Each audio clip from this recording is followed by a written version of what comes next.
ओम नमः शिवाय। राधे कृष्ण। तिरुपति बालाजी का विश्व प्रसिद्ध मंदिर आंध्र प्रदेश के चित्तूर जिले के तिरुपति के पास तिरुमाला पहाड़ी पर स्थित है, जहां पर भगवान श्री हरि विष्णु की वेंकटेश्वर के रूप में पूजा होती है।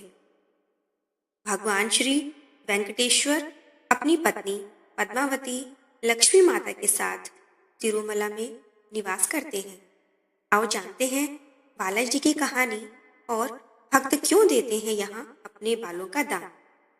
तिरुपति बालाजी मंदिर से जुड़ी दो कथाएं मिलती हैं। पहली कथा उनके वराह अवतार से जुड़ी है और दूसरी कथा माता लक्ष्मी और उनके वेंकटेश्वर रूप से जुड़ी हुई है।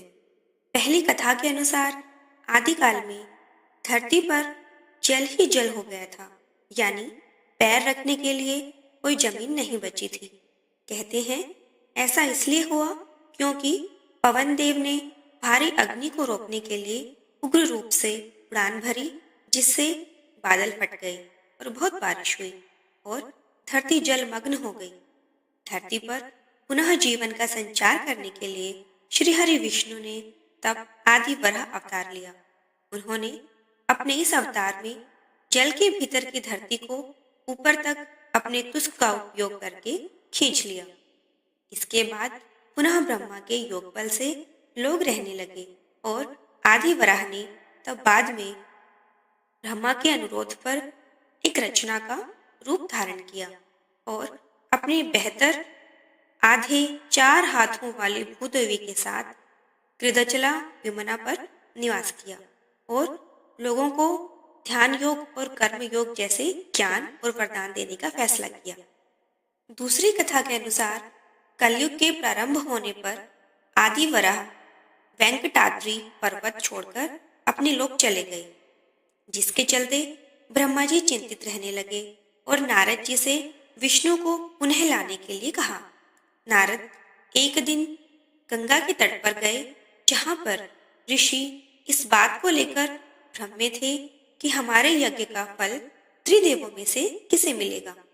नारद जी ने उनके शंका समाधान हेतु भृगु को यह कार्य सौंपा।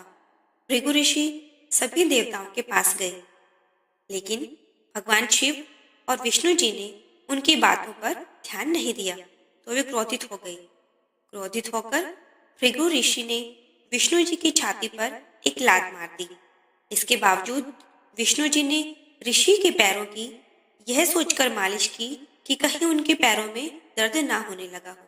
यह देखकर ऋषि भृगु ने सभी ऋषियों को उत्तर दिया कि उनके यज्ञ का फल हमेशा भगवान विष्णु को समर्पित होगा।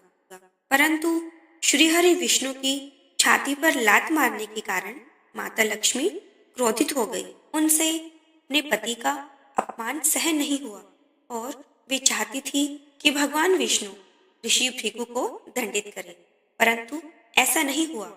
परिणाम स्वरूप उन्होंने वैकुंठ को छोड़ दिया और तपस्या करने के लिए धरती पर आ गई और कोल्हापुर में ध्यान करना शुरू कर दिया। इधर विष्णु जी इस बात से दुखी थे कि माता लक्ष्मी उन्हें छोड़कर चली गई। कुछ समय बाद वे भी धरती पर आकर माता लक्ष्मी को ढूंढने लगे।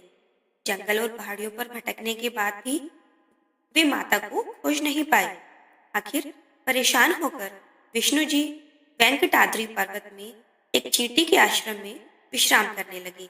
यह देखकर ब्रह्मा जी ने उनकी सहायता करने का निर्णय लिया। वे गाय और बछड़े का रूप धारण कर माता लक्ष्मी के पास गए। देवी लक्ष्मी ने उन्हें देखा और उस वक्त के शासक चोल राजा को उन्हें सौंप दिया। राजा ने उसे चरवाहे को सौंप दिया, परंतु वह गाय सिर्फ विष्णु जी के रूप श्रीनिवास को ही दूध देती थी, जिस कारण चरवाहे ने उस गाय को मारने का प्रयास किया।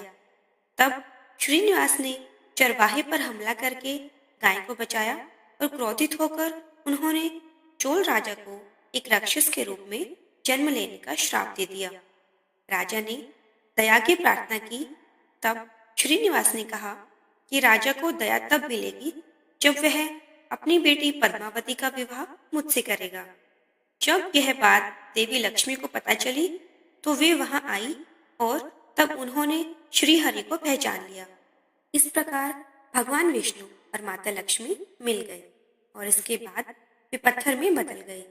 फिर ब्रह्मा जी और शिव जी ने लोगों को इस अवतार के उद्देश्य से अवगत कराया। कहते हैं कि किसी काल में श्री हरि विष्णु ने वेंकटेश्वर स्वामी के रूप में अवतार लिया था। यह भी कहा जाता है कि कलयुग के कष्ट से लोगों को बचाने के लिए उन्होंने यह अवतार लिया था। इसीलिए भगवान के इस रूप में माँ लक्ष्मी भी समाहित हैं। इसीलिए यहाँ बालाजी को स्त्री और पुरुष दोनों के वस्त्र पहनाने की यहाँ परंपरा है। बालाजी को प्रतिदिन नीचे धोती और ऊपर साड़ी से सजाया जाता है। आइए अब जानते हैं तिरुपति बालाजी में बाल क्यों काटते हैं। बाल दान देने के पीछे का कारण यह माना जाता है कि भगवान वेंकटेश्वर कुबेर से लिए गए ऋण को चुकाते हैं। कथा अनुसार जब भगवान वेंकटेश्वर का पद्मावती से विवाह हुआ था, तब एक परंपरा के अनुसार वर को शादी से पहले कन्या के परिवार को एक तरह का शुल्क देना होता था, लेकिन भगवान वेंकटेश्वर ये शुल्क देने में असमर्थ थे। इसीलिए उन्होंने कुबेर देवता से ऋण लेकर पद्मावती से विवाह किया और वचन दिया कि कलयुग के अंत तक वे कुबेर का सारा ऋण चुका देंगे। उन्होंने देवी लक्ष्मी की ओर से भी वचन दिया कि जो भी भक्त उनका ऋण लौटाने में उनकी मदद करेंगे, देवी लक्ष्मी उन्हें उसका 10 गुना ज्यादा धन देंगी। इस कारण तिरुपति जाने वाले विष्णु भगवान पर आस्था रखने वाले भक्त बालों का दान कर भगवान विष्णु का ऋण चुकाने में उनकी मदद करते हैं। ऐसे ही धार्मिक पौराणिक कथाएं सुनने के लिए आप हमारे चैनल हिंदुत्व हमारी पहचान से जुड़ सकते हैं। जय श्री हरि।